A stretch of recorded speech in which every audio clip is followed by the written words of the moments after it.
De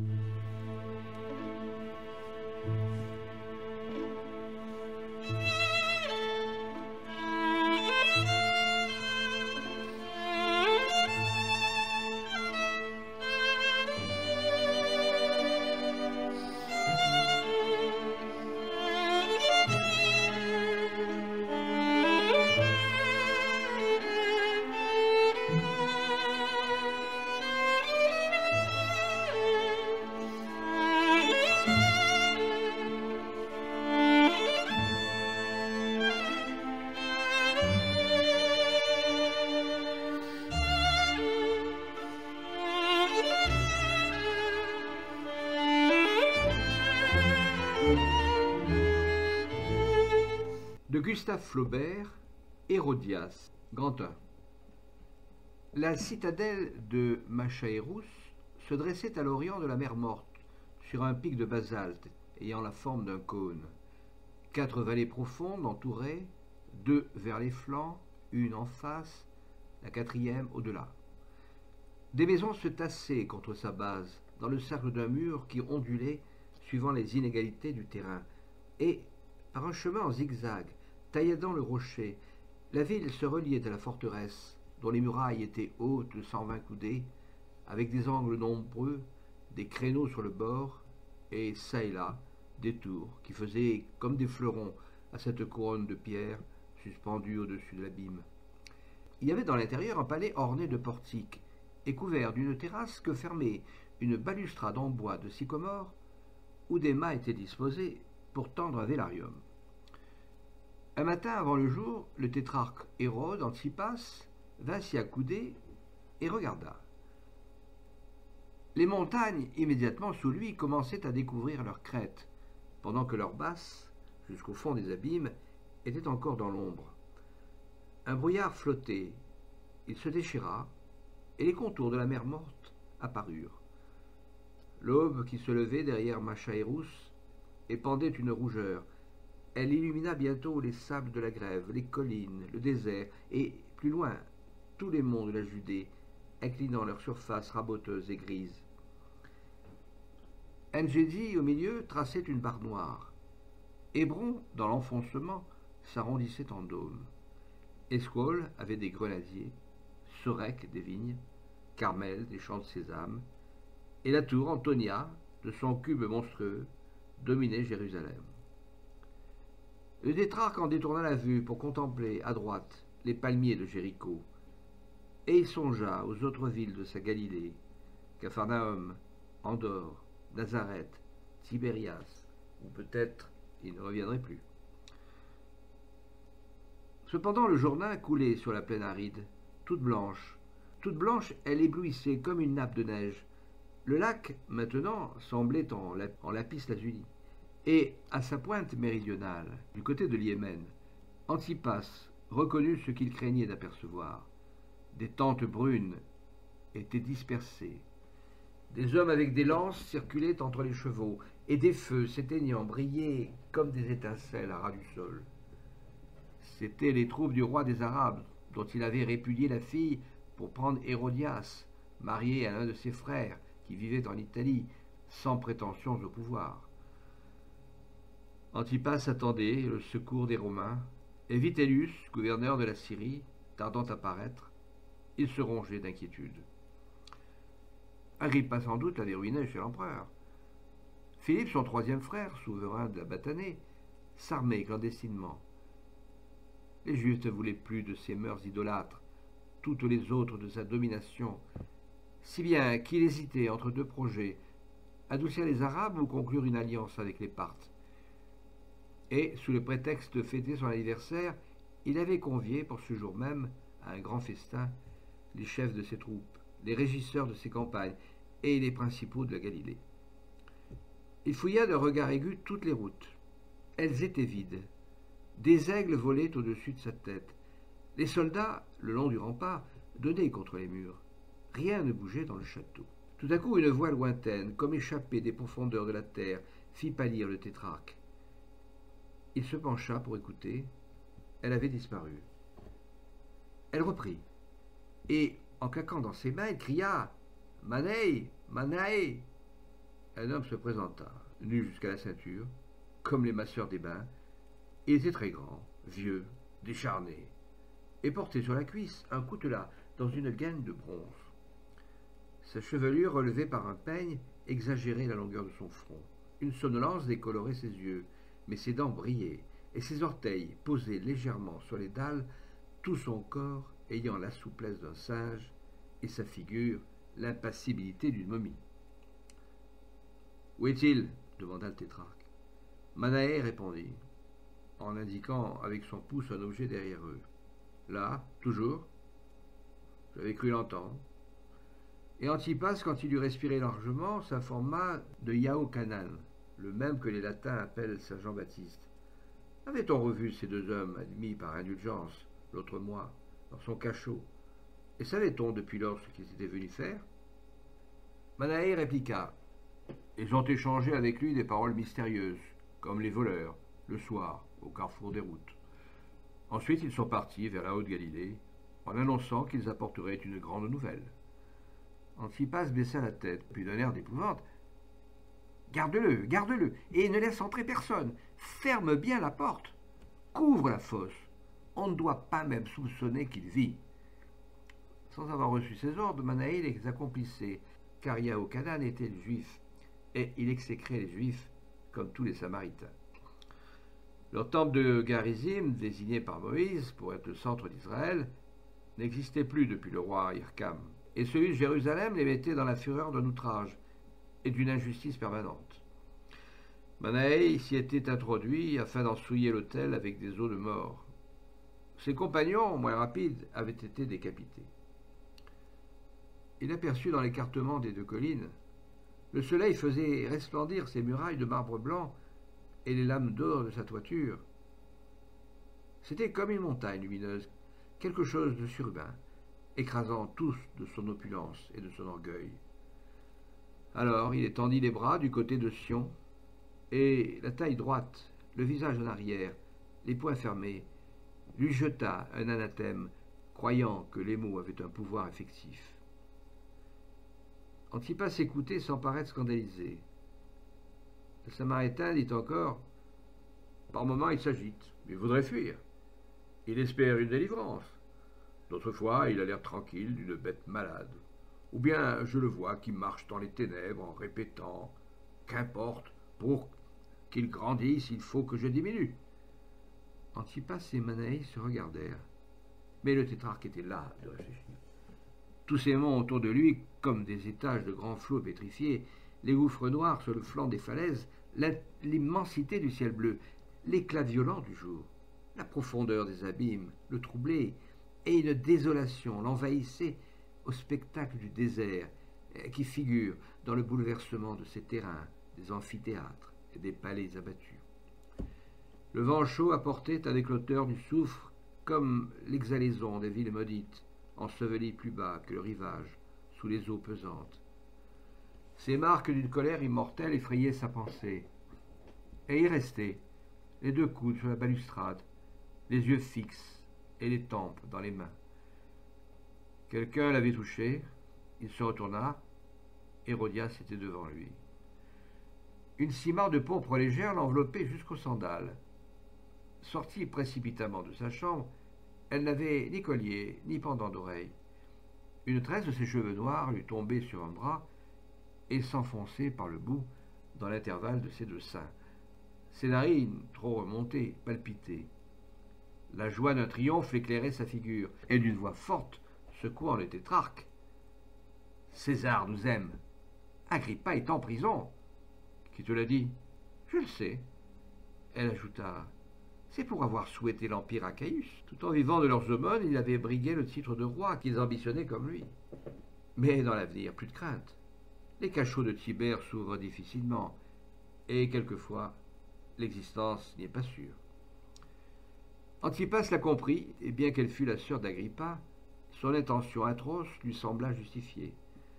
Ces meurtres étaient une conséquence des choses, une fatalité des maisons royales. Dans celle d'Hérode, on ne les comptait plus. Puis, elle étala son entreprise. Les clients achetés, les lettres découvertes, des espions à toutes les portes. Et comment elle était parvenue à séduire Eutychès, le dénonciateur. Rien ne me coûtait. Pour toi, n'ai-je pas fait plus? J'ai abandonné ma fille. Après son divorce, elle avait laissé dans Rome cet enfant, espérant bien en avoir d'autres du tétrarque. Jamais elle n'en parlait. Il se demanda pourquoi son accès de tendresse. On avait déplié le vélarium et apporté vivement de larges coussins auprès d'eux. Hérodias y a fait ça, et pleurait en tournant le dos. Puis elle se passa la main sur les paupières, dit qu'elle n'y voulait plus songer, qu'elle se trouvait heureuse. Et elle lui rappela leur causerie là-bas, dans l'atrium, les rencontres aux étuves, leurs promenades le long de la voie sacrée, et les soirs, dans les grandes villas, au murmure des jets d'eau, sous des arcs de fleurs, devant la campagne romaine. Elle le regardait comme autrefois, en se frôlant contre sa poitrine, avec des gestes câlins. Il la repoussa. L'amour qu'elle tâchait de ranimer était si loin maintenant. Et tous ses malheurs en découlaient, car depuis 12 ans bientôt, la guerre continuait. Elle avait vieilli, le tétrarque. Ses épaules se voûtaient dans une tauge sombre à bordure violette. Ses cheveux blancs se mêlaient à sa barbe, et le soleil, qui traversait la voile, baignait de lumière son front chagrin. Celui d'Hérodias également avait des plis. Et l'un en face de l'autre, ils se considéraient d'une manière farouche. Les chemins dans la montagne commencèrent à se peupler. Des pasteurs piquaient des bœufs, des enfants tiraient des ânes, des palefreniers conduisaient des chevaux. Ceux qui descendaient les hauteurs au-delà de Macherouge disparaissaient derrière le château. D'autres montaient le ravin en face et, parvenus à la ville, déchargeaient leurs bagages dans les cours. C'étaient les pourvoyeurs du tétrarque et des valets précédant ses convives. Mais au fond de la terrasse, à gauche, un Essénien parut, en robe blanche, nu-pieds, l'air stoïque. Manaée, du côté droit, se précipitait en levant son coutelas. Hérodias lui cria « Tue-le » !« Arrête » dit le tétrarque. Il devint immobile. L'autre aussi. Puis ils se retirèrent chacun par un escalier différent, à reculons, sans se perdre des yeux. « Je le connais, dit Hérodias. Il se nomme Phanuel et cherche à voir Yaochanan, puisque tu as l'aveuglement de le conserver. » Antipas objecta qu'il pouvait toujours servir. Ses attaques contre Jérusalem gagnaient à eux le reste des Juifs.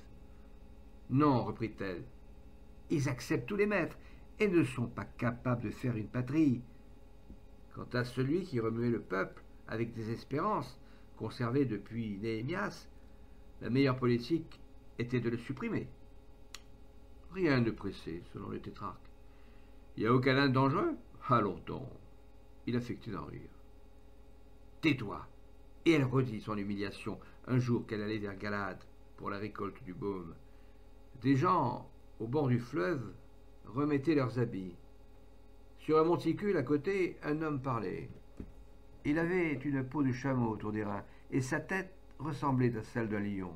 Dès qu'il m'aperçut, il cracha sur moi toutes les malédictions des prophètes. Ses prunelles flamboyaient, sa voix rugissait, il levait les bras comme pour arracher le tonnerre. Impossible de fuir, les roues de mon char avaient du sable jusqu'aux essieux, et je m'éloignai lentement, m'abritant sous mon manteau, glacé par ces injures qui tombaient comme une pluie d'orage. Yaochanan l'empêchait de vivre. Quand on l'avait pris et lié avec des cordes, les soldats devaient le poignarder s'il résistait. Il s'était montré doux. On avait mis des serpents dans sa prison. Ils étaient morts. L'inanité de ces embûches exaspérait Hérodias. D'ailleurs, pourquoi sa guerre contre elle? Quel intérêt le pousser? Ses discours criés à des foules s'étaient répandus, circulaient.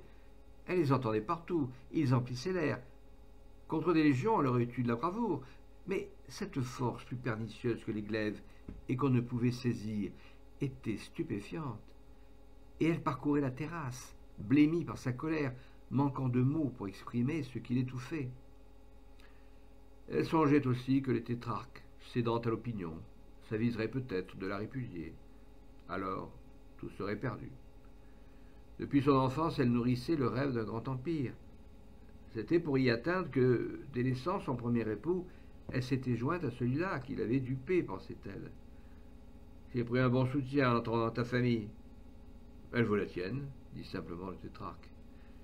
Hérodias sentit bouillonner dans ses veines le sang des prêtres et des rois, ses aïeux. Mais ton grand-père balayait le temple d'Ascalon. Les autres étaient bergers, bandits, conducteurs de caravanes, une horde, tributaire de Juda, depuis le roi David. Tous mes ancêtres ont battu les tiens. Le premier des Maccabis vous a chassé d'Hébron. Hyrcane forcé à vous circoncire. Et, exhalant le mépris de la patricienne pour le plébéien, la haine de Jacob contre Édom, elle lui reprocha son indifférence aux outrages, sa mollesse envers les pharisiens qui le trahissaient, sa lâcheté pour le peuple qui la détestait. Tu es comme lui, avoue-le, et tu regrettes la fille arabe qui danse autour des pierres. Reprends-la, va-t'en vivre avec elle, dans sa maison de toile. Dévore son pain cuit sous la cendre. Avale le lait caillé de ses brebis. Baise ses joues bleues. Et oublie-moi. Le tétrarque n'écoutait plus.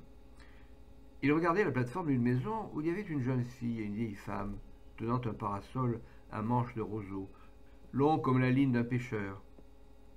Au milieu du tapis, un grand panier de voyage restait ouvert.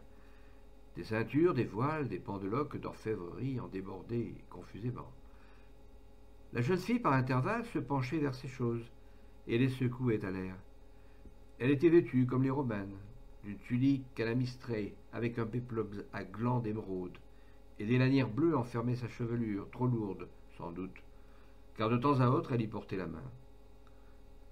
L'ombre du parasol se promenait au-dessus d'elle, en la cachant à demi. Antipas aperçut 2 ou 3 fois son col délicat, l'angle d'un œil, le coin d'une petite bouche. Mais il voyait, des hanches à la nuque, toute sa taille qui s'inclinait pour se redresser d'une manière élastique, et les pieds le retour de ce mouvement, et sa respiration devenait plus forte. Des flammes s'allumaient dans ses yeux. Hérodias l'observait.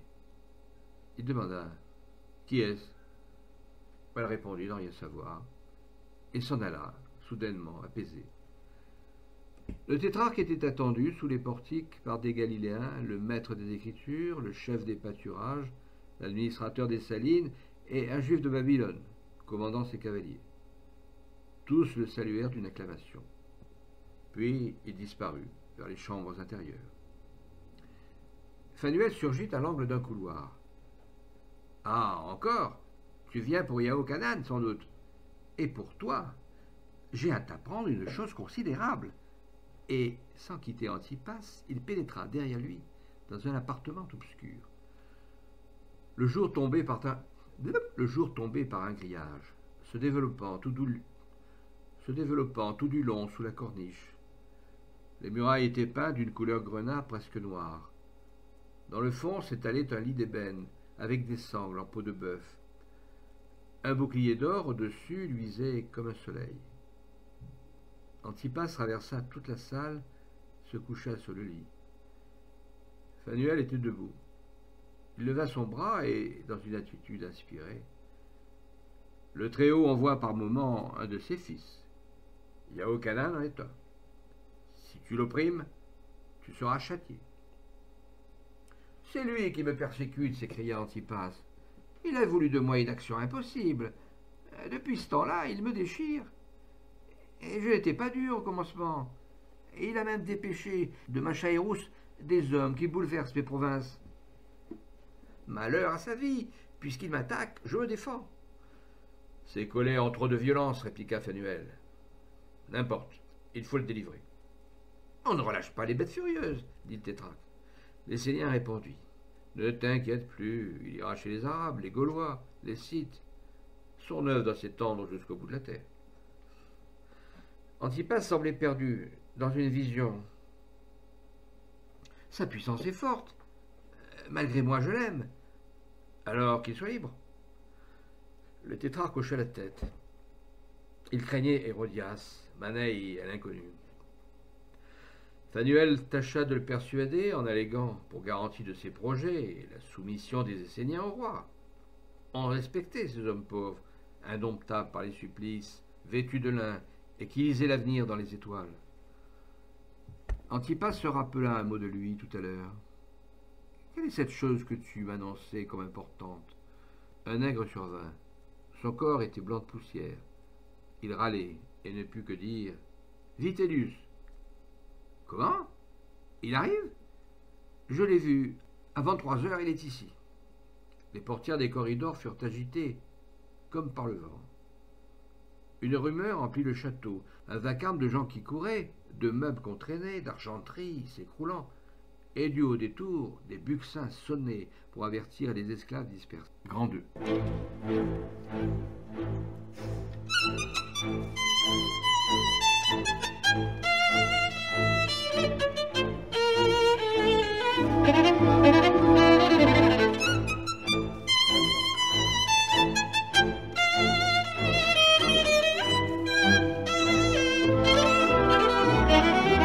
Les remparts étaient couverts de monde quand Vitellius entra dans la cour.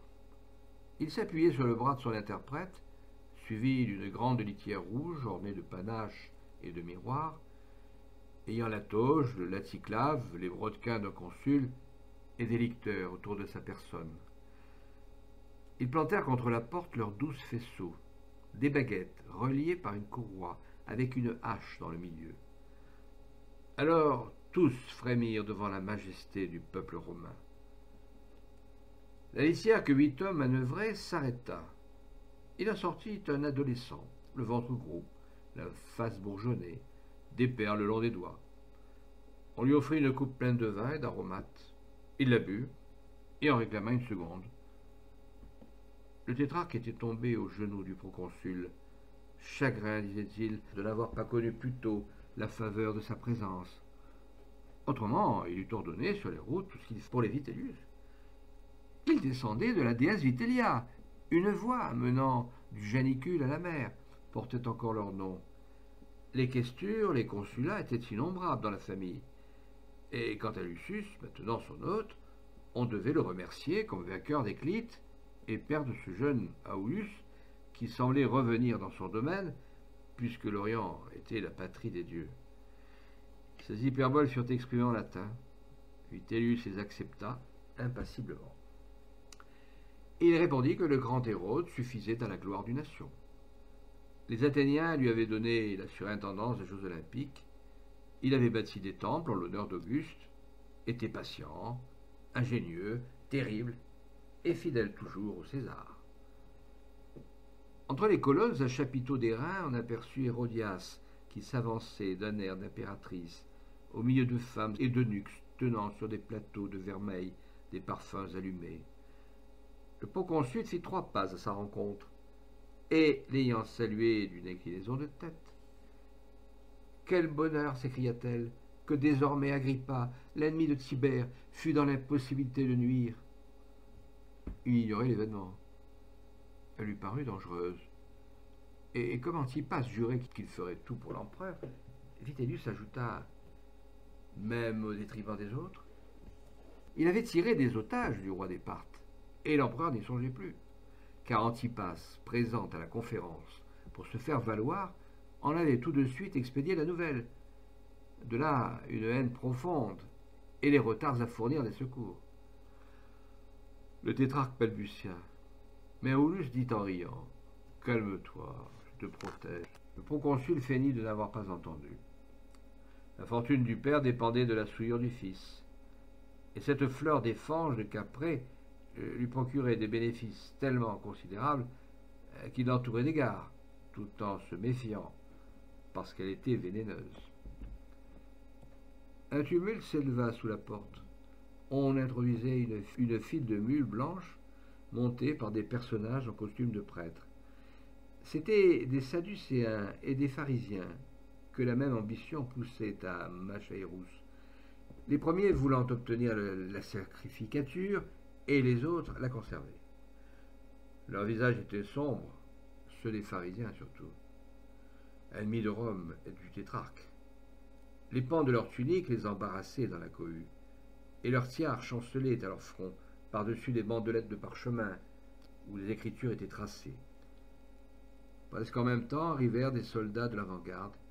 Ils avaient mis leurs boucliers dans des sacs, par précaution contre la poussière, et derrière eux était Marcellus, lieutenant du proconsul, avec des publicains, serrant sous leurs aisselles des tablettes de bois. Antipas nomma les principaux de son entourage. Tolmaï, Cantéra, Séon, Ammonius d'Alexandrie, qui lui achetait l'asphalte, Naaman, capitaine de ses Vélites, Yassim, le Babylonien. Vitellius avait remarqué Manaï. Celui-là, qu'est-ce donc? Le tétrarque fit comprendre d'un geste que c'était le bourreau. Puis il présenta les Sadducéens. Jonatas, un petit homme libre d'allure et parlant grec, supplia le maître de les honorer d'une visite à Jérusalem. Il s'y rendrait probablement. Éléazar, le nez crochu et la barbe longue, réclama pour les pharisiens le manteau du grand prêtre détenu dans la tour Antonia par l'autorité civile. Ensuite, les Galiléens dénoncèrent Ponce Pilate, à l'occasion d'un fou qui chargeait les vases d'or de David dans une caverne près de Samarie. Il avait tué des habitants, et tous parlaient à la fois. Manaï plus violemment que les autres. Vitellius affirma que les criminels seraient punis. Des vociférations éclatèrent en face d'un portique où les soldats avaient suspendu leurs boucliers. Les housses étant défaites, on voyait sur les humbeaux la figure de César. C'était pour les Juifs une idolâtrie. Antipas les harangua, pendant que Vitellius, dans la colonnade, sur un siège élevé, s'étonnait de leur fureur. Tibère avait eu raison d'en exiler 400 en Sardaigne, mais chez eux ils étaient forts, et il commanda de retirer les boucliers. Alors ils entourèrent le proconsul en implorant des réparations d'injustice, des privilèges, des aumônes. Les vêtements étaient déchirés, on s'écrasait, et pour faire de la place, des esclaves, avec des bâtons, frappaient de droite et de gauche. Les plus voisins de la porte descendirent sur le sentier, d'autres le montaient. Ils refluèrent. Deux courants se croisaient dans cette masse d'hommes qui oscillait, comprimés par l'enceinte des murs. Vitellius demanda pourquoi tant de monde. Antipas en dit la cause. Le festin de son anniversaire. Et il montra plusieurs de ces gens qui, penchés sur les créneaux, allaient d'immenses corbeilles de viande, de fruits, de légumes, des antilopes et des cigognes, de larges poissons couleur d'azur, des raisins, des pastèques, des grenades élevées en pyramide. Aulus n'y tint pas. Il se précipita vers les cuisines, emporté par cette goinfrerie qui devait surprendre l'univers. En passant près d'un caveau, il aperçut des marmites pareilles à des cuirasses. Vitellius vint les regarder et exigea qu'on lui ouvrît les chambres souterraines de la forteresse. Elles étaient taillées dans le roc en haute voûte, avec des piliers de distance en distance. La première contenait de vieilles armures, mais la seconde, regorgeait de pics, et qui allongeaient toutes leurs pointes, émergeant d'un bouquet de plumes. La troisième semblait tapissée en nattes de roseaux, tant les flèches minces étaient perpendiculairement les unes à côté des autres. Des lames de cimeterre couvraient les parois de la quatrième. Au milieu de la cinquième, des rangs de casques faisaient, avec leurs crêtes, comme un bataillon de serpents rouges. On ne voyait dans la sixième que des carquois, dans la septième que des cnémides, dans la huitième que des brassards. Dans les suivantes, des fourches, des grappins, des échelles, des cordages, jusqu'à des mâts pour les catapultes, jusqu'à des grelots pour le poitrail des dromadaires. Et comme la montagne allait en s'élargissant vers sa base, et vidait à l'intérieur, telle qu'une ruche d'abeilles, au-dessous de ses chambres, et il y en avait de plus nombreuses et d'encore plus profondes. Vitellius, Finas son interprète, et Sicéna, le chef des publicains, les parcouraient à la lumière des flambeaux que portaient trois eunuques. On distinguait dans l'ombre des choses hideuses inventées par les barbares, castecs garnis de clous, javelots empoisonnant les blessures, tenailles qui ressemblaient à des mâchoires de crocodile. Enfin, le tétrarque possédait dans Machaerus des munitions de guerre pour 40 000 hommes. Il les avait rassemblés en prévision d'une alliance de ses ennemis. Mais le proconsul pouvait croire ou dire que c'était pour combattre les Romains. Et il cherchait des explications. Elles n'étaient pas à lui. Beaucoup servaient à se défendre des brigands. D'ailleurs, il en fallait contre les Arabes. Ou bien tout cela avait appartenu à son père. Et au lieu de marcher derrière le proconsul, il allait devant, à pas rapide. Puis il se rangea le long du mur qu'il masquait de sa toge, avec ses deux coudes écartés, mais le haut d'une porte dépassait sa tête. Vitellius la remarqua et voulut savoir ce qu'elle enfermait. Le Babylonien pouvait seul l'ouvrir.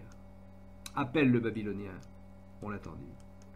Son père était venu des bords de l'Euphrate s'offrir au grand Hérode avec 500 cavaliers pour défendre les frontières orientales.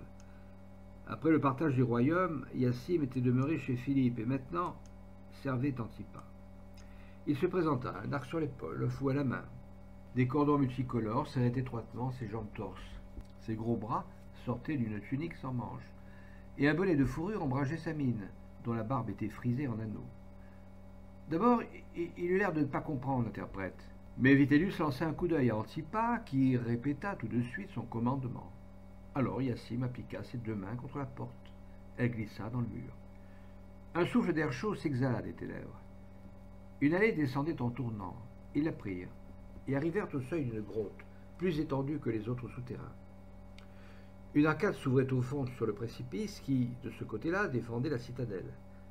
Un chèvrefeuille, se cramponnant à la voûte, laissait retomber ses fleurs en pleine lumière. À ras du sol, un filet d'eau murmurait. Des chevaux blancs étaient là, une centaine peut-être, et qui mangeaient de l'orge sur une planche au niveau de leur bouche. Ils avaient tous la crinière peinte en bleu, les sabots dans des mitaines de sparterie, et les poils entre les oreilles bouffant sur le frontal comme une perruque. Avec leur queue très longue, ils se battaient mollement les jarrets. Le proconsul en resta muet d'admiration. C'étaient de merveilleuses bêtes, souples comme des serpents, légères comme des oiseaux. Elles partaient avec la flèche du cavalier, renversaient les hommes en les mordant tout ventre, se tiraient de l'embarras des rochers, sautaient par-dessus des abîmes, et pendant tout un jour continuaient dans les plaines leur galop frénétique. Un mot les arrêtait. Dès que Hyacinthe entra, elles vinrent à lui, comme des moutons qu'emparait le berger, et, avançant leur encolure, elles le regardaient, inquiètes, avec leurs yeux d'enfant.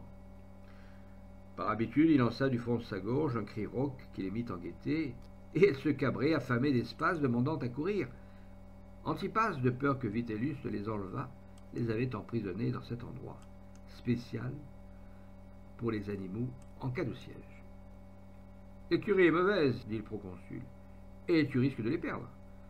Fais l'inventaire, Cicéna. » Le publicain retira une tablette de sa ceinture, compta les chevaux et les inscrivit. Les agents des compagnies fiscales corrompaient le gouverneur pour piller les provinces. Celui-là flairait partout, avec sa mâchoire de fouine et ses paupières clignotantes. Enfin, on remonta dans la cour. Des rondelles de bronze au milieu des pavés, çà et là, couvraient les citernes. Et il en observa une, plus grande que les autres, et qui n'avait pas sous les talons leur sonorité.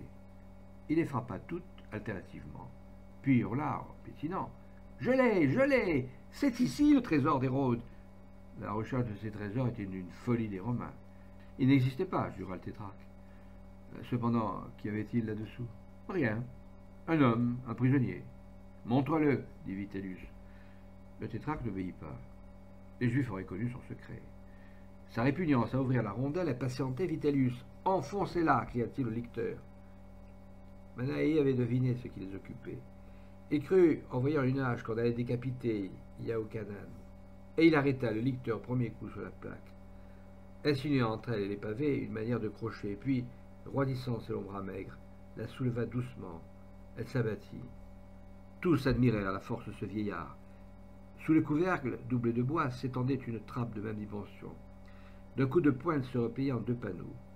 On vit alors un trou, une fosse énorme que contournait un escalier sans rampe, et ceux qui se penchèrent sur le bord aperçurent au fond quelque chose de vague et d'effrayant.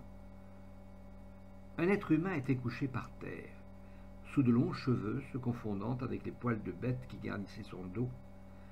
Il se leva, son front touchait à une grille horizontalement scellée, et de temps à autre il disparaissait dans les profondeurs de son manche. Le soleil faisait briller la pointe des tiares, le pommeau des glaives, chauffait à outrance les dalles, et des colombes s'envolant des frises tournoyaient au-dessus de la cour. C'était l'heure où Manaï, ordinairement, leur jetait du grain. Il se tenait accroupi devant le tétrarque, qui était debout près de Vitellius. Les Galiléens, les prêtres et soldats formaient un cercle par derrière. Tous se taisaient, dans l'angoisse de ce qui allait arriver. Ce fut d'abord un grand soupir poussé d'une voix caverneuse. Hérodias l'entendit à l'autre bout du palais. Vaincue par une fascination, elle traversa la foule, et elle écoutait, une main sur l'épaule de Manaï, le corps incliné. La voix s'éleva. Malheur à vous, pharisiens et sadducéens, race de vipères, outres gonflées, cymbales retentissantes. On avait reconnu Yahochanan, son nom circulait. D'autres accoururent. Malheur à toi, au peuple et aux traîtres de Juda, aux ivrognes d'Éphraïm, à ceux qui habitent la vallée grasse et que les vapeurs du vin font chanceler. Qu'ils se dissipent comme l'eau qui s'écoule, comme la limace qui se fond en marchant, comme l'avorton d'une femme qui ne voit pas le soleil. Il faudra, moi, te réfugier dans les cyprès comme les passereaux, dans les cavernes comme les gerboises. Les portes des forteresses seront plus vite brisées que les écailles de noix. Les murs crouleront, les villes brûleront, et le fléau de l'Éternel ne s'arrêtera pas. Il retournera vos membres dans votre sang, comme de la laine dans la cuve d'un teinturier. Il vous déchirera comme une herse neuve. Il répandra sur les montagnes tous les morceaux de votre chair. De quel conquérant parlait-il? Était-ce vite de Vitellius? Les Romains seuls pouvaient produire cette extermination. Des plaintes s'échappaient. Assez, assez, qu'ils finissent! Il continua plus haut. Auprès du cadavre de leur mère, les petits enfants se traîneront sur les cendres. On ira la nuit chercher son pain à travers les décombres, au hasard des épées. Les chacals s'arracheront des ossements sur les places publiques où le soir les vieillards causaient. Tes vierges en avalant leurs pleurs joueront de la cithare dans les festins de l'étranger, et tes fils les plus braves baisseront leur échine écorchée par des fardeaux trop lourds. Le peuple revoyait les jours de son exil, toutes les catastrophes de son histoire. C'étaient les paroles des anciens prophètes. Yahochanan les envoyait comme de grands coups, l'une après l'autre. Mais la voix se fit douce, harmonieuse, chantante. Il annonçait un affranchissement, des splendeurs au ciel, le nouveau-né, un bras dans la caverne du dragon, l'or à la place de l'argile, le désert s'épanouissant comme une rose. Ce qui maintenant vaut 60 kikars ne coûtera pas une obole. Des fontaines de lait jailliront des rochers. On s'endormira dans les pressoirs, le ventre plein. Quand viendras-tu, toi que j'espère? D'avance, tous les peuples s'agenouillent et ta domination sera éternelle, fils de David. Le tétrarque se rejeta en arrière. L'existence d'un fils de David l'outrageant comme une menace. Yahochanan avec Siva pour sa royauté. Il n'y a pas d'autre roi que l'Éternel. Et pour ses jardins, pour ses statues, pour ses meubles d'ivoire, comme l'impie Achab. Antipas brisa la cordelette du cachet suspendu à sa poitrine et le lança dans la fosse en lui commandant de se taire. La voix répondit: « Je crierai comme un ours, comme un âne sauvage, comme une femme qui enfante. Le châtiment est déjà ton inceste. Dieu t'afflige de la stérilité du mulet. » Et des rires s'élevèrent, pareils au clapotement des flots. Vitellius s'obstinait à rester. L'interprète, d'un ton impassible, redisait, dans la langue des Romains, toutes les injures qu'Yahochanan rugissait dans la sienne. Le tétrarque et Hérodias s'étaient forcés de les subir 2 fois. Il haletait pendant qu'elle observait, béante, le fond du puits. L'homme effroyable se renversa la tête et, empoignant les barreaux, il colla son visage, qui avait l'air d'une broussaille, où étincelaient 2 charbons. « Ah, c'est toi, Isabelle. Tu as pris son cœur avec le craquement de ta chaussure. Tu es hennissé comme une cavale. Tu as dressé ta couche sur les monts pour accomplir tes sacrifices. Le Seigneur arrachera tes pendants d'oreilles, tes robes de pourpre, tes voiles de lin, les anneaux de tes bras, les bagues de tes pieds et les petits croissants d'or qui tremblent sur ton front, tes miroirs d'argent, tes éventails en plumes d'autruche, les patins de nacre qui haussent ta taille, l'orgueil de tes diamants, les senteurs de tes cheveux, la peinture de tes ongles, tous les artifices de ta mollesse et les cailloux en cron pour lapider l'adultère. Elle chercha du regard une défense autour d'elle. Les pharisiens baissaient hypocritement leurs yeux. Les sadducéens tournaient la tête, craignant d'offenser le proconsul. Antipas paraissait mourir. La voix grossissait, se développait, roulait avec les déchirements de tonnerre, et l'écho dans la montagne, la répétant, elle foudroyait Machaérousse d'éclats multipliés. Étale-toi dans la poussière, fille de Babylone. Fais moudre la farine, ôte ta ceinture, détache ton soulier. Trousse-toi, passe les fleuves. Ta honte sera découverte, ton opprobre sera vu, tes sanglots te briseront les dents. l'éternel exècre la puanteur de tes crimes. Maudite, maudite, crève comme une chienne. La trappe se ferma. Le couvercle se rabattit. Manaï voulait étrangler Yahochanan. Hérodias disparut. Les pharisiens étaient scandalisés. Antipas, au milieu d'eux, se justifiait. Sans doute, reprit Lazare, il faut épouser la femme de son frère, mais Hérodias n'était pas veuve, et de plus, elle avait un enfant, ce qui constituait l'abomination. Erreur, erreur, objecta le Sadducéen Jonatas. La loi condamne ces mariages sans les proscrire absolument. N'importe, on est pour moi bien injuste, dit Antipas, car enfin, Absalom a couché avec les femmes de son père, Judas avec sa bru, Amon avec sa sœur, Lot avec ses filles. Aulus, qui venait de dormir, reparut à ce moment-là. Quand il fut instruit de l'affaire, il approuva le tétrarque. On ne devait point se gêner pour de pareilles sottises. Et il riait beaucoup du blâme des prêtres et de la fureur de Yahochanan. Hérodias, au milieu du perron, se retourna vers lui. « Tu as tort, mon maître. Il ordonne au peuple de refuser l'impôt. »« Est-ce vrai ?» demanda tout de suite le publicain. Les réponses furent généralement affirmatives. Le tétrarque les renforçait. Vitellius songea que le prisonnier pouvait s'enfuir, et comme la conduite d'Antipas lui semblait douteuse, il établit les sentinelles aux portes, le long des murs et dans la cour. Ensuite, il alla vers son appartement. Les députations des prêtres l'accompagnèrent. Sans aborder la question de la sacrificature, chacune émettait ses griefs, tous l'obsédaient. Il les congédia.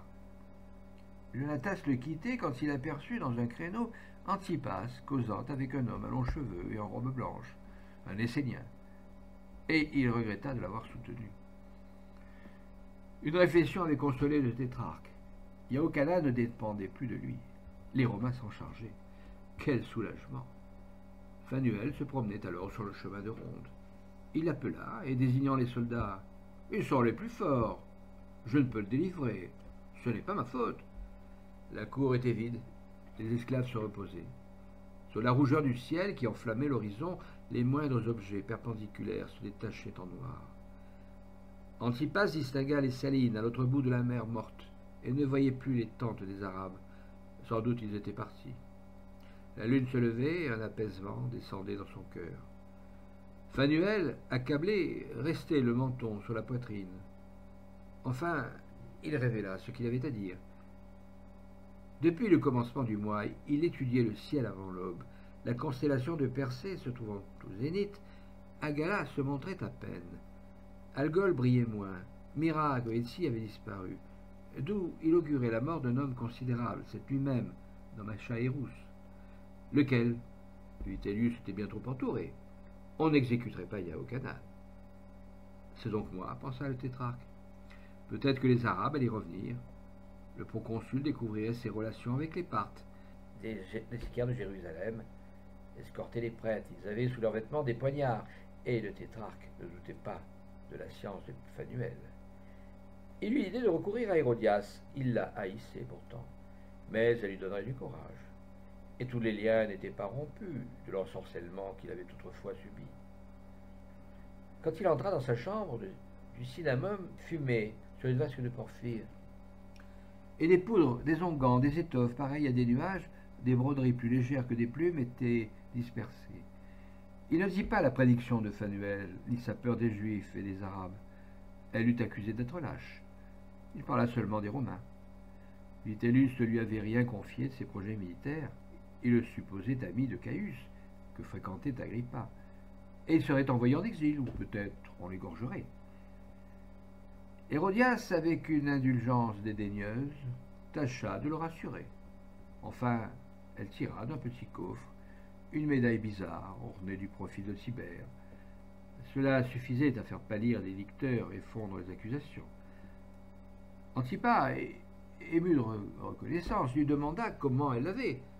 « On me l'a donnée, reprit-elle. » Sous une portière, en face, un bras nu s'avança, un bras jeune, charmant, et comme tourné dans l'ivoire par Polyclète. D'une façon un peu gauche et cependant gracieuse, il ramait dans l'air pour saisir une tunique oubliée sur une escabelle près de la muraille. Une vieille femme la passa doucement en écartant le rideau. Le tétrarque eut un souvenir qu'il ne pouvait préciser.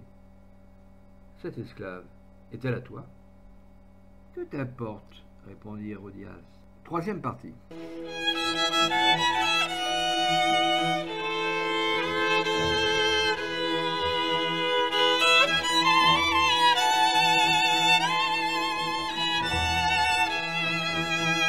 Les convives emplissaient la salle du festin. Elle avait 3 nefs, comme une basilique, et que séparaient des colonnes en bois d'aglugumin avec des chapiteaux de bronze couverts de sculptures. 2 galeries à claire-voie s'appuyaient dessus, et une troisième, en filigrane d'or, se bombait au fond, vis-à-vis d'un cintre énorme qui s'ouvrait à l'autre bout. Des candélabres brûlant sur les tables alignées dans toute la longueur du vaisseau faisaient des buissons de feu entre les coupes de terre peinte et les plats de cuivre, les cubes de neige, les monceaux de raisin. Mais ces clartés rouges se perdaient progressivement, à cause de la hauteur du plafond, et des points lumineux brillaient, comme des étoiles, la nuit, à travers des branches. Par l'ouverture de la grande baie, on apercevait des flambeaux sur les terrasses des maisons, car Antipas fêtait ses amis, son peuple, et tous ceux qui s'étaient présentés. Des esclaves, alertes comme des chiens, et les orteils dans des sandales de feutre, circulaient en portant des plateaux. La table proconsulaire occupait, sous la tribune dorée, une estrade en planches de sycomore, des tapis de Babylone enfermés dans une espèce de pavillon. 3 lits d'ivoire, un en face et 2 sur les flancs, contenaient Vitellius, son fils, et Antipas. Le proconsul étant près de la porte, à gauche, Aulus à droite, le tétrarque au milieu. Il avait un lourd manteau noir, dont la trame disparaissait sous des applications de couleurs, du fard aux pommettes, la barbe en éventail, et de la poudre d'azur dans ses cheveux, serrés par un diadème de pierreries. Vitellius gardait son baudrier de pourpre qui descendait en diagonale sur une toche de lin. Aulus s'était fait nouer dans le dos les manches de sa robe en soie violette, lamée d'argent.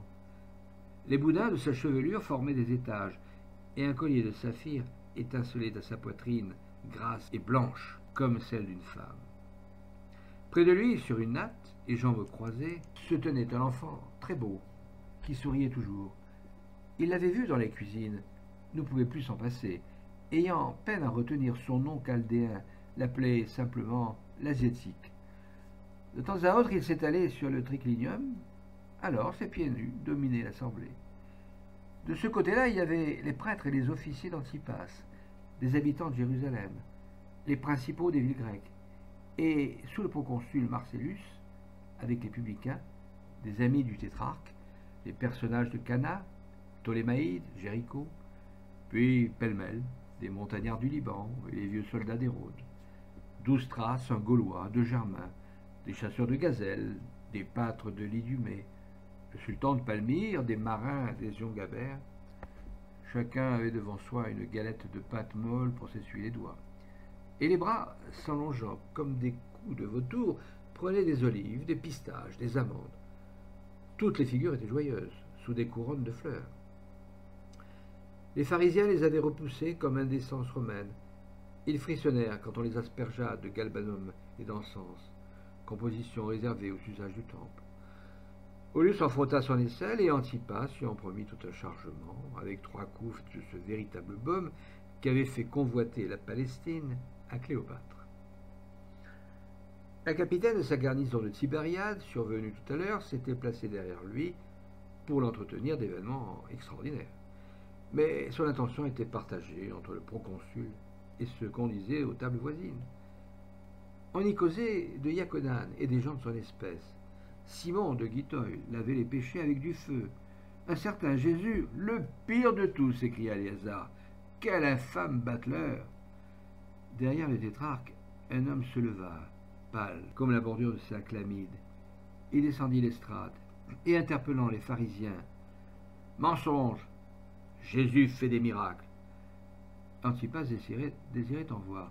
« Tu aurais dû l'amener, renseigne-nous. » Alors il conta que lui, Jacob, ayant une fille malade, s'était rendu à Capharnaüm pour supplier le maître de vouloir la guérir. Le maître avait répondu « Retourne chez toi, elle est guérie. » Et il l'avait trouvée sur le seuil, étant sorti de sa couche quand le gnomon du palais marquait la 3e heure, l'instant même où il abordait Jésus. Certainement, objectèrent les pharisiens, il existait des pratiques, des herbes puissantes. Ici même à Macaïrous, quelquefois, on trouvait le Baharas qui rend invulnérable. Mais guérir sans voir ni toucher, c'était une chose impossible, à moins que Jésus n'employât les démons. Et les amis d'Antipas, les principaux de la Galilée, reprirent en hochant la tête. Les démons, évidemment. Jacob, debout entre leur table et celle des prêtres, se taisait d'une manière hautaine et douce. Il le sonnait de parler. Justifier son pouvoir. Il courba les épaules et à voix basse, lentement, comme effrayé de lui-même. Vous ne savez donc pas que c'est le Messie? Tous les prêtres se regardèrent et Vitellius demanda l'explication du mot. Son interprète fut 1 minute avant de répondre. Ils appelaient ainsi un libérateur qui leur apporterait la jouissance de tous les biens et la domination de tous les peuples. Quelques-uns même soutenaient qu'il fallait compter sur 2. Le premier serait vaincu par Gog et Magog, des démons du Nord, mais l'autre exterminerait le prince du mal. Et depuis des siècles, ils l'attendaient à chaque minute. Les prêtres s'étant concertés, et Elazar prit la parole. D'abord, le Messie serait enfant de David et non de charpentier. Il confirmerait la loi. Ce Nazaréen l'attaquait, et, argument plus fort, il devait être précédé de la venue d'Élie. Jacob répliqua. Mais il est venu, Élie. Élie, Élie, répéta la foule, jusqu'à l'autre bout de la salle. Tous, par l'imagination, apercevaient un vieillard sous un vol de corbeaux, la foudre allumant un autel, des pontifes idolâtres jetés au torrent, et les femmes, dans les tribunes, songeaient à la veuve de Sarepta. Jacob s'épuisait à redire qu'il le connaissait. Il l'avait vu, et le peuple aussi. Son nom. Alors il cria de toutes ses forces. Il y a au Canaan. Antipas se renversa, comme frappé en pleine poitrine. Les Sadducéens avaient bondi sur Jacob, et Lazare pérorait pour se faire écouter. Quand le silence fut rétabli, il drapa son manteau et, comme un juge, posa des questions. Puisque le prophète est mort, des murmures l'interrompit. On croyait qu'il disparut seulement. Il s'emporta contre la foule et, continuant son enquête, « Tu penses qu'il est ressuscité ?»« Pourquoi pas ?» dit Jacob. Les Sadducéens haussèrent les épaules. Jonatas, écarquillant ses petits yeux, s'efforçait de rire comme un bouffon. Rien de plus sot que la prétention du corps à la vie éternelle. Et il déclama pour le proconsul ce vers d'un poète contemporain. Nec recit, nec post-mortem durare videtur. Mais Aulus était penché au bord du triclinium, le front en sueur, le visage vert, les poings sur l'estomac. Les Sadducéens feignirent un grand émoi. Le lendemain, la sacrificature leur fut rendue. Antipas étalait du désespoir. Vitellius demeurait impassible. Ses angoisses étaient pourtant violentes. Avec son fils, il perdait sa fortune. Aulus n'avait pas fini de se faire vomir, qu'il voulut remanger. Qu'on me donne de la râpure de marbre, du schiste de Naxos, de l'eau de mer, n'importe quoi. Si je prenais un bain. Il croqua la neige, puis, en balançait entre une terrine de comagène et des merles roses, se décida pour des courges au miel. L'Asiatique le contemplait, cette faculté d'engloutissement dénotant un être prodigieux d'une race supérieure. On servit des rognons de taureau, des loirs, des rossignols, des hachis dans des feuilles de pampre, et les prêtres discutaient sur la résurrection. Ammonius, élève de Philon, le platonicien, les jugeait stupides et le disait à des Grecs qui se moquaient des oracles. Marcellus et Jacob s'étaient joints. Le premier narrait au second le bonheur qu'il avait ressenti sous le baptême de Mithra, et Jacob l'engageait à suivre Jésus. Les vins de palme et de tamaris, ceux de sa fête et de Byblos, coulaient des amphores dans les cratères, des cratères dans les coupes, des coupes dans les gosiers. On bavardait, les cœurs s'épanchaient. Yassim, bien que juif, ne cachait plus son adoration des planètes. Un marchand d'Afaka ébahissait des nomades en détaillant les merveilles du temple d'Hiérapolis, et demandait combien coûterait le pèlerinage. D'autres tenaient à leur religion natale. Un Germain, presque aveugle, chantait un hymne, célébrant ce promontoire de la Scandinavie, où les dieux apparaissent avec les rayons de leurs figures.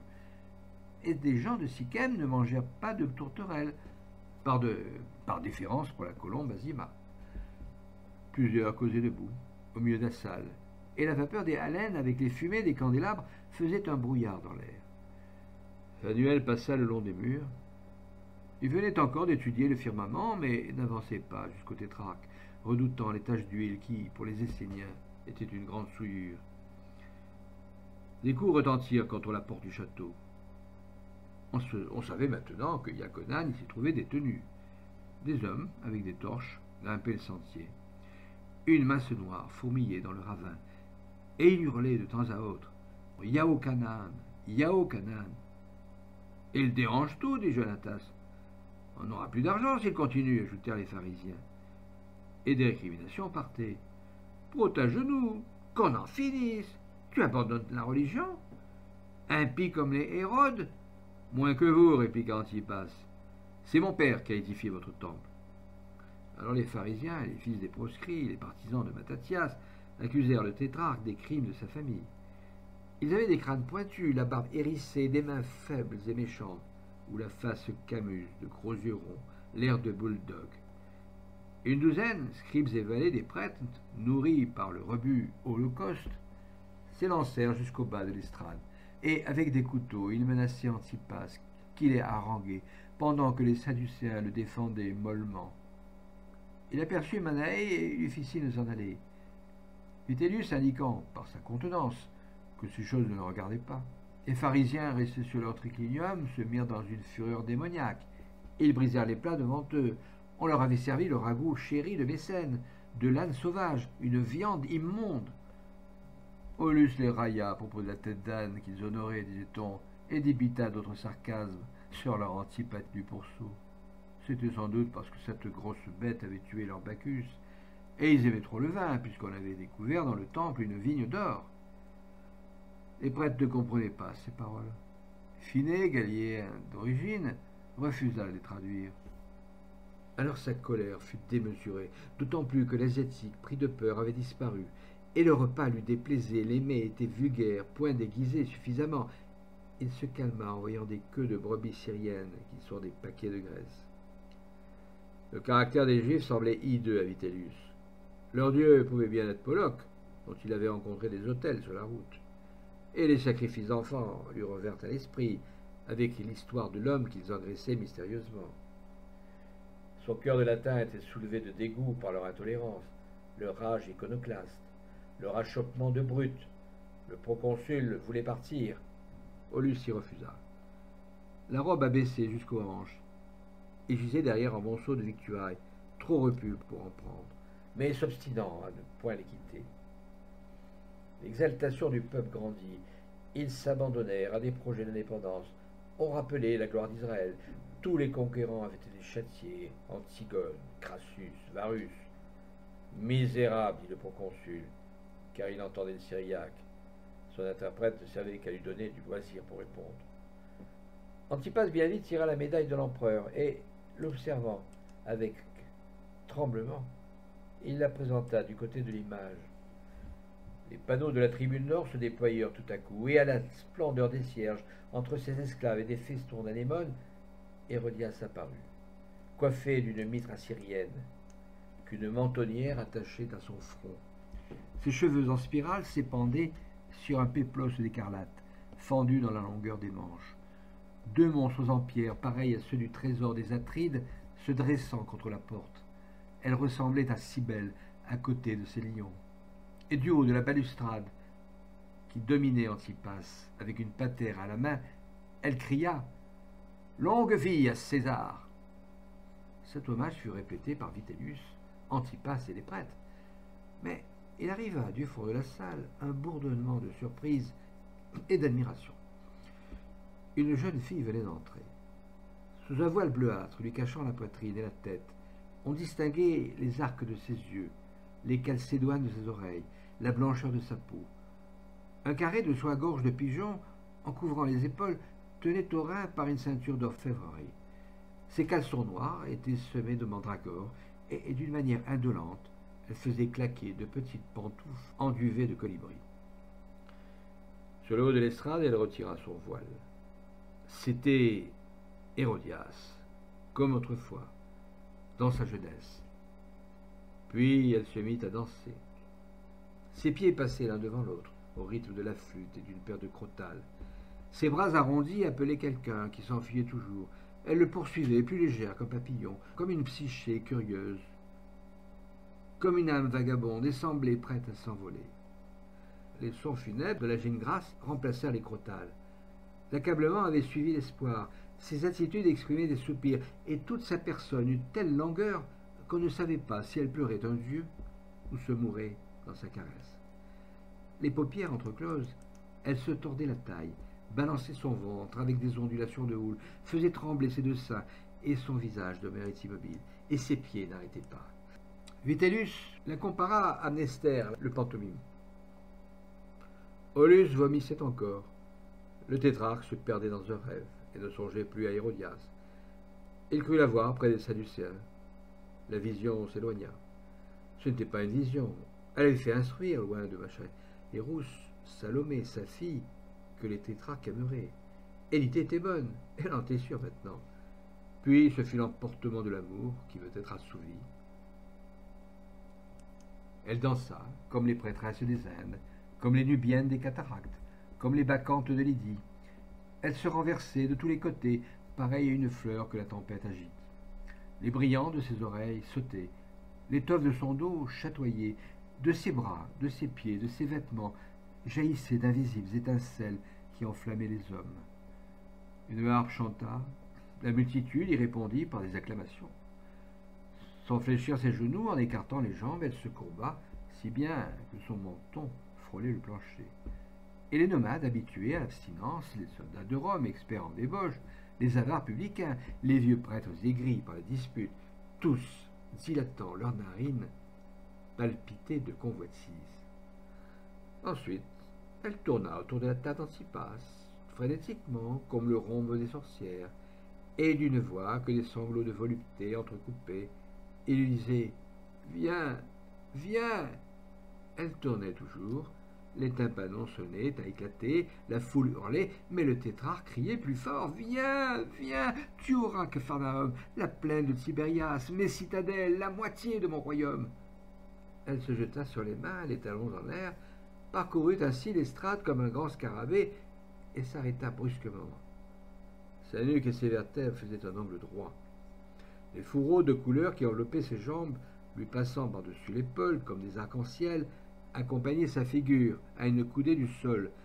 Ses lèvres étaient peintes, ses sourcils très noirs, ses yeux presque terribles, et des gouttelettes à son front semblaient une vapeur sur du marbre blanc.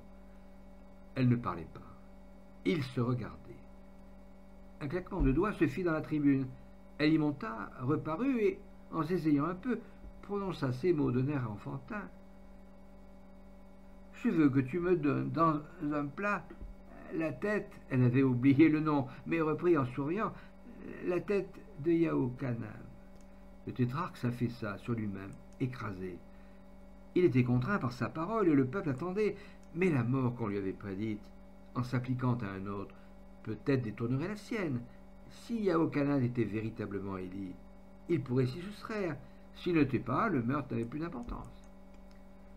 Manaée était à ses côtés et comprit son intention. Vitellius le rappela pour lui confier le mot d'ordre des sentinelles gardant la fosse. Ce fut un soulagement. Dans une minute, tout serait fini. Cependant, Manaée n'était guère prompt en besogne. Il rentra, mais bouleversé. Depuis 40 ans, il exerçait la fonction de bourreau. C'était lui qui avait noyé Aristobule, étranglé Alexandre, brûlé vif Mattathias, décapité Zosime, Papus, Joseph et Antipater. Et il n'osait tuer Yaochanan. Ses dents claquaient, tout son corps tremblait. Il avait aperçu devant la fosse le grand ange des Samaritains, tout couvert d'yeux, et brandissant un immense glaive rouge et dentelé comme une flamme. 2 soldats amenés en témoignage pouvaient le dire. Ils n'avaient rien vu, sauf un capitaine juif qui s'était précipité sur eux et qui n'existait plus. La fureur d'Hérodias dégorgea un torrent d'injures populacières et sanglantes. Elle se cassa les ongles au grillage de la tribune, et les 2 lions sculptés semblaient mordre ses épaules et rugir comme elle. Antipas l'imita. Les prêtres, les soldats, les pharisiens, tous réclamant une vengeance, et les autres indignés qu'on retardât leur plaisir. Manaïs sortit en se cachant la face. Les convives trouvèrent le temps encore plus long que la première fois. On s'ennuyait. Tout à coup, un bruit de pas se répercuta dans les couloirs. Le malaise devenait intolérable. La tête entra. Et Manaï la tenait par les cheveux, au bout de son bras, fier des applaudissements. Quand il l'eut mis sur un plat, il l'offrit à Salomé. Elle monta lestement dans la tribune. Plusieurs minutes après, la tête fut rapportée par cette vieille femme que le tétrarque avait distinguée le matin sur la plateforme d'une maison et tantôt dans la chambre d'Hérodias. Il se reculait pour ne pas la voir. Vitellius y jeta un regard indifférent. Manaï descendit l'estrade et l'exhiba au capitaine romain, puis à tous ceux qui mangeaient de ce côté. Ils l'examinèrent. La lame aiguë de l'instrument, glissant du haut en bas, avait entamé la mâchoire. Une convulsion tirait les coins de la bouche. Du sang caillé déjà parsemait la barbe. Les paupières closes étaient blêmes comme des coquilles, et des candélabres alentour envoyaient des rayons. Elle arriva à la table des prêtres. Un pharisien la retourna curieusement, et Manaï, l'ayant remise d'aplomb, la posa devant Aulus, qui en fut réveillé. Par l'ouverture de leurs cils, les prunelles mortes et les prunelles éteintes semblaient se dire quelque chose. Ensuite, Manaï la présenta à Antipas. Des pleurs coulèrent sur les joues du tétrarque. Les flambeaux s'éteignaient, les convives partirent, et il ne resta plus dans la salle qu'Antipas, les mains contre ses tempes, et regardant toujours la tête coupée, tandis que Phanuel, debout au milieu de la grande nef, murmurait des prières, les bras étendus. À l'instant où se levait le soleil, deux hommes, expédiés autrefois par Yaochanan, survinrent avec la réponse si longtemps espérée. Ils la confièrent à Phanuel, qui en eut un ravissement. Puis il leur montra l'objet lugubre sur le plateau, entre les débris du festin. Un des hommes lui dit « Console-toi, il est descendu chez les morts, annonçait le Christ. » Sénien comprenait maintenant ces paroles. « Pour qu'il croisse, il faut que je diminue.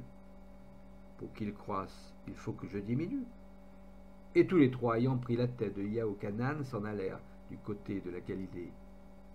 Comme elle était très lourde, il la portait alternativement.